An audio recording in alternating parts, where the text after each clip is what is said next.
Hi guys, how are you all today morning? Good morning. Today is 31st August 2023.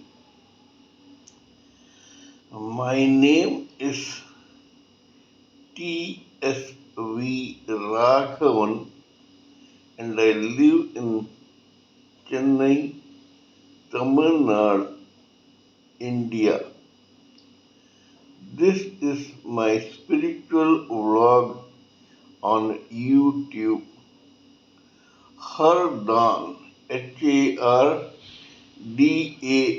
Hardan, Haribol, TRSV, Nectar, NECTAR, Nectar. In this particular vlog, in all my previous videos, we have been discussing about the knowledge and information that we have gleaned through the study of spiritual books, scriptures, contemplation on the material universe, and meditation on the spiritual universe. This particular video in this vlog is no exception to that rule. In fact, it is a mere continuation of all that we have been doing in my previous videos. So kindly subscribe to this vlog and press the bell icon so that I may keep reminding you of all my other videos, including the previous ones and the future ones. So let us continue with the topic for today's discussion in this video, in this vlog. Today we are going to begin a new topic for discussion and analysis in both materialism and spiritualism. This topic has nothing to do with the topic called focus, on which I made a couple of episodes in a past few days. This is a new one. Here we shall try to analyze the connection between the four subtle bodies, the permutation and combination of vibrations from the three subtle bodies to the fourth gross body, and the Kundalini chakra, the imaginary Kundalini serpent and seven chakras that are situated on subtle form on the spinal cord of the gross body of an average human living entity. So let us begin with this discussion. Though we all have heard about this in my previous videos, yet for a viewer who is viewing this video, it would be better if I give a recap of all that we have learned in our studies about scriptures, spiritual meditation, and material contemplation. We all know that there is one spirit whole from which individual spiritual sparks keep ejecting out advertently or inadvertently. We all are such originally ejected individual spiritual sparks. When this spiritual spark gets ejected from the spirit whole, it becomes an independent entity. This entity, this spirit spark, starts floating in the space aimlessly and endlessly for times immemorial till one day this spirit spark comes across what is known as the huge material universe. When it comes across this material universe, this spirit spark may or may not get attracted to this material world. However, if it gets attracted to this material world, it comes nearer this huge dark piece of matter or mass of matter called the material world. When it does so, suddenly one day this spiritual spark gets attached to this material world. When it gets attached to this material world, or when it tries to penetrate through this material world, this spirit spark begins losing its identity. Immediately on its getting attached to this material world, the same spirit spark, which had been so for times immemorial, suddenly becomes a raw, unevolved spirit soul.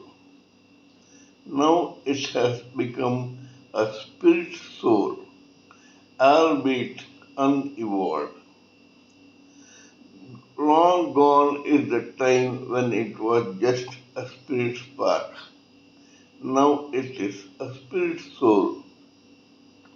When this spirit soul gets attached to this material world or tries to penetrate through this material world under the complacence or overconfidence that it can lord it over this material world, the material world gets visibly irritated.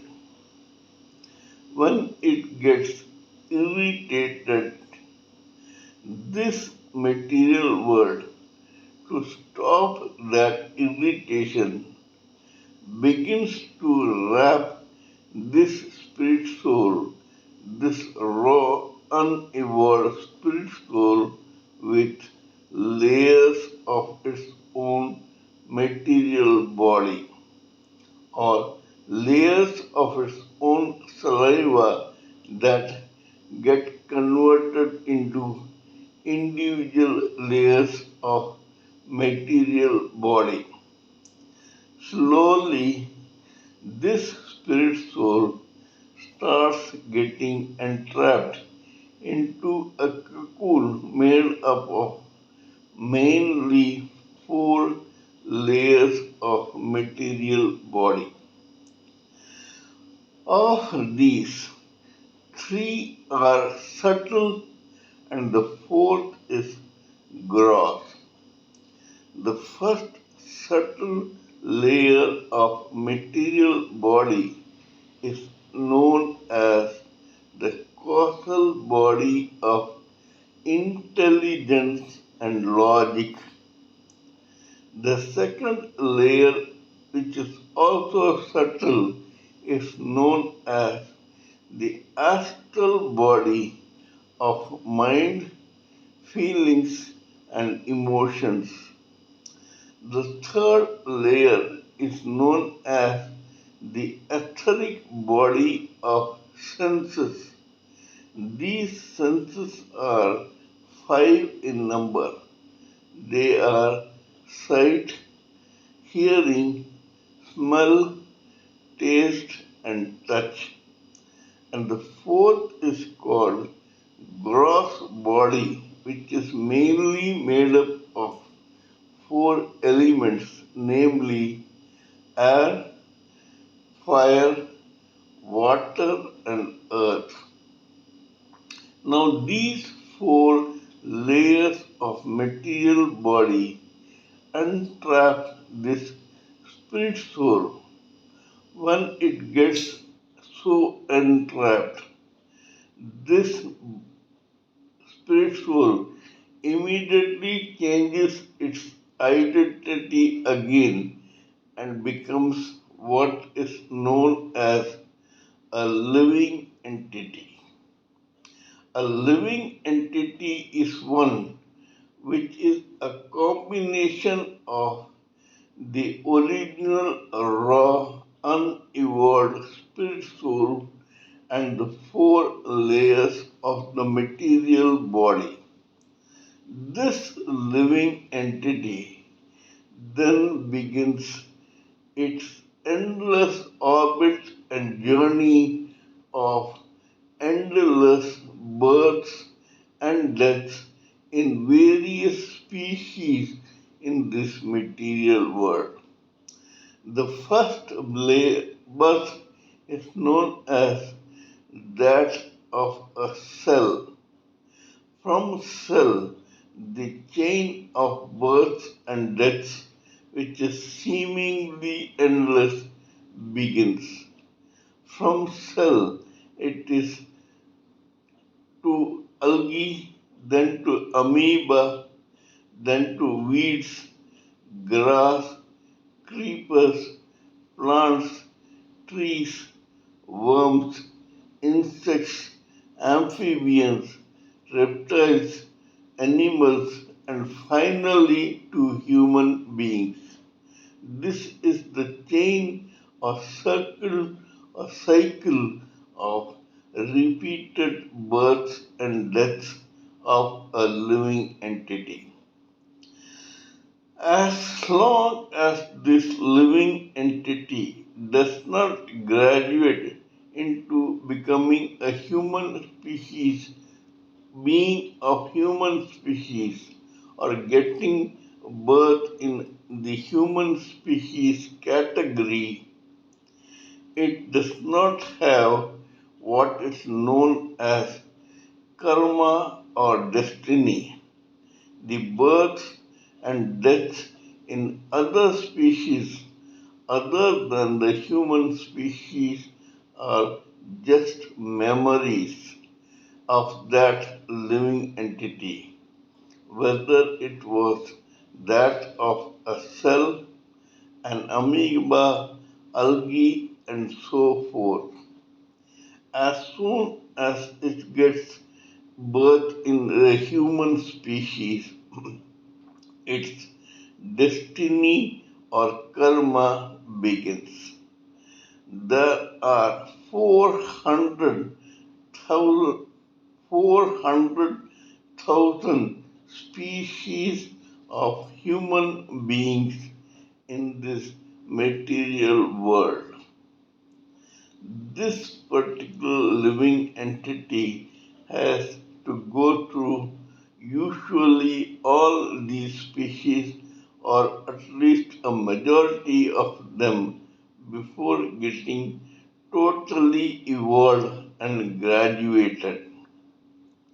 This is the cycle which ends when the same living entity gets liberated from this endless cycle of births and deaths in this material world. However, that topic may be discussed in a future video. Today, we will limit ourselves to a discussion of the material kind only. We all know that the unevolved spirit soul is entrapped in four layers of material body. Of these four, three, as we all know, are subtle and the fourth is gross. Please remember that every living entity changes its gross body in every lifetime to another one after its death or passing on in that particular lifetime. In other words, the gross body of a living entity changes in every birth. It may be that of a cell, an algae, an amoeba, a beast, or a human being. But the fact remains that a living entity changes its gross body after every birth. In that case, every living entity is identified in this material world because of its gross body alone. Only very intelligent and evolved people are able to go through or see through this gross body into the subtle bodies of a living entity.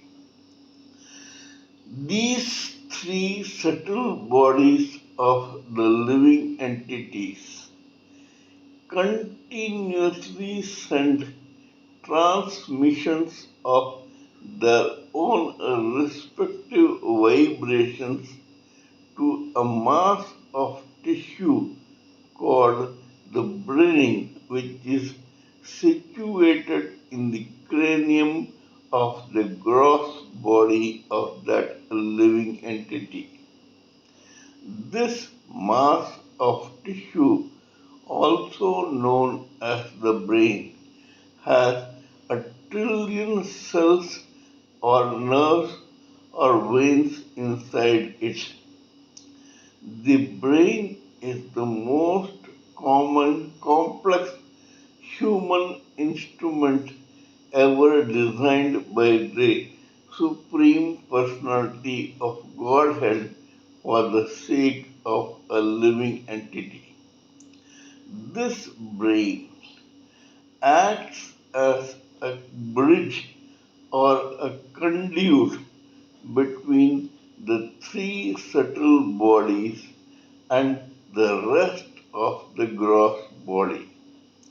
It receives transmissions which are perpetual and continuous from its own three layers of subtle body, chews on them, masticates on them, brings out some reaction or juice from them, and uses it to operate, regulate, and monitor the rest of the gross body. The brain is the main center for receipt of vibrations from the subtle bodies and then after processing transmission to the rest of the gross body.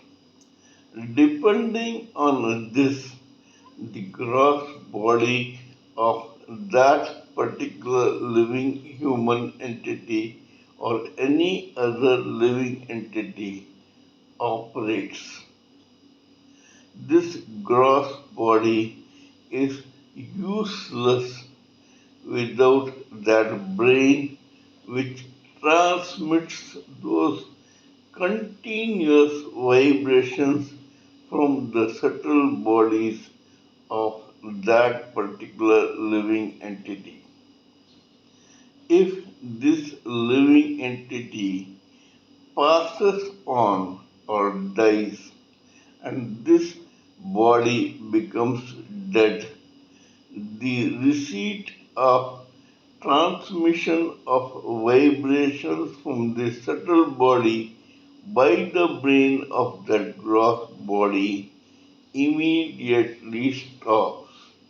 And that is precisely the reason why there is no action in the rest of the gross body of that living entity. Now, as I said, vibrations from the subtle bodies are of three types.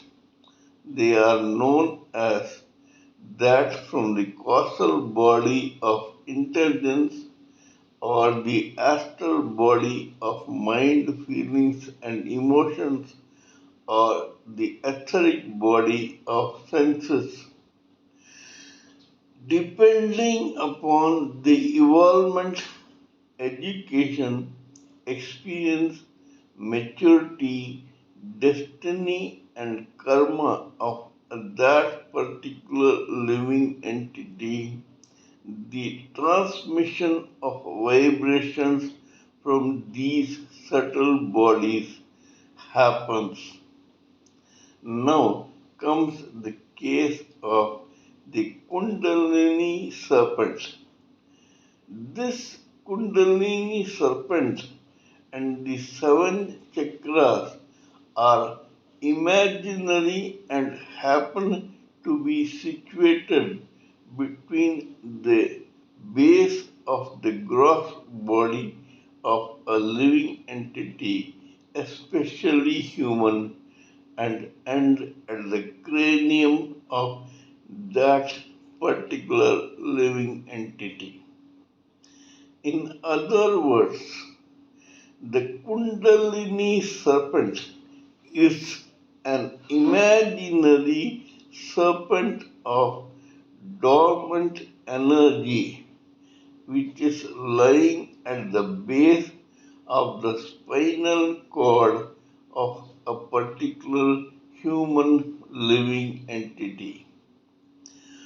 When this serpent is aroused through the practice of several yogas for different chakras, it wakes up and starts slithering through the spinal cord of the same human living entity. When it does so, it passes through seven stations in the same vertebral column or spinal cord that are situated at equal distance across the complete spinal cord.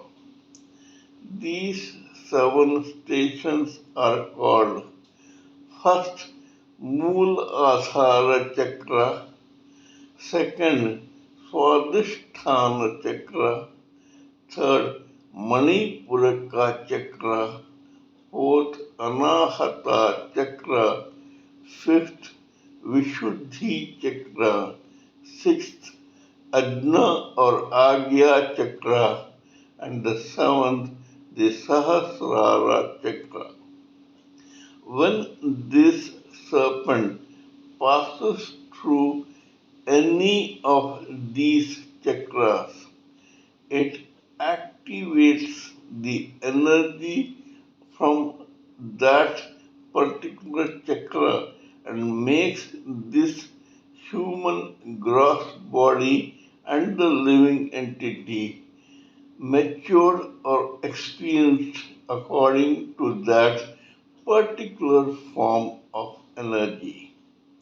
However, when it crosses from the first to the second form of energy, the energy generated from the first remains with the living entity but is overlapped by the energy generated by the second chakra, and so on, as a result of which, when the serpent reaches the cranium or the seventh Sahasrara chakra, it is connected to the spirit soul of that particular living entity.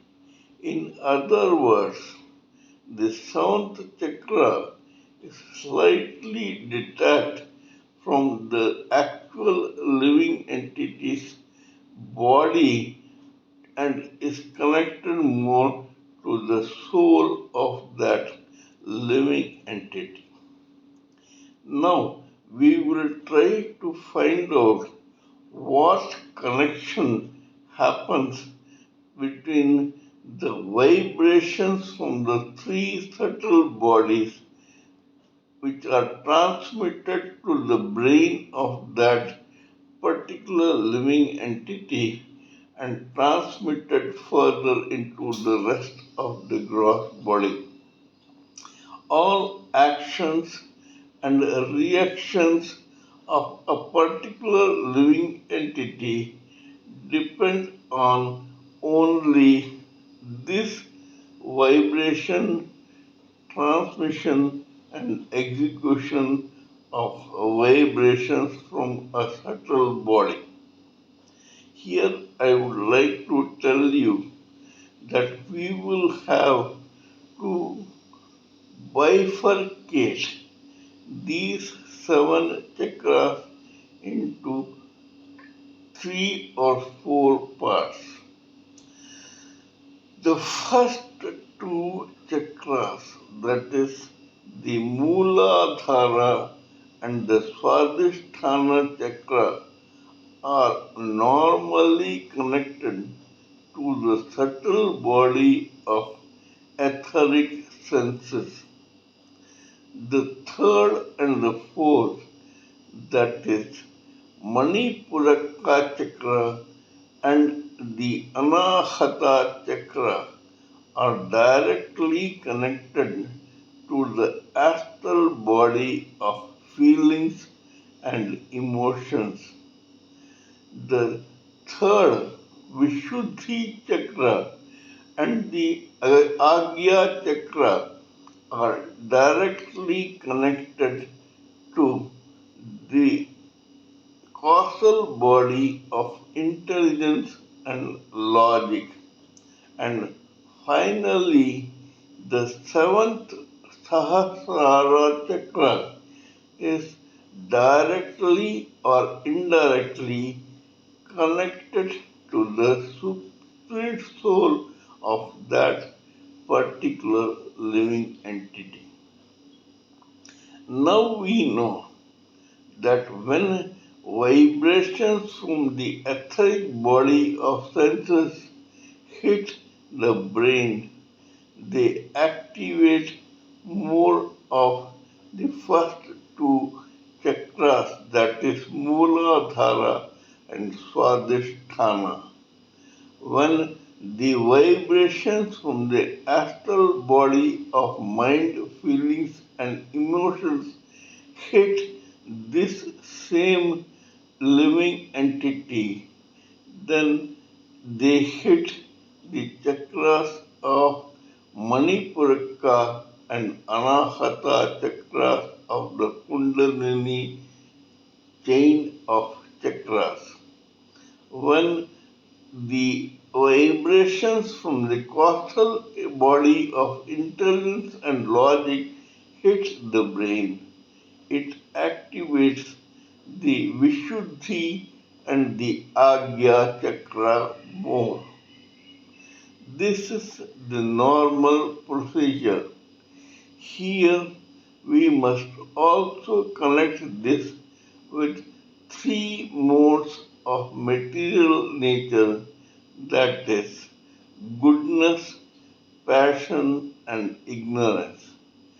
Goodness is connected to the fifth and the sixth chakras, namely Vishuddhi and Agya chakras.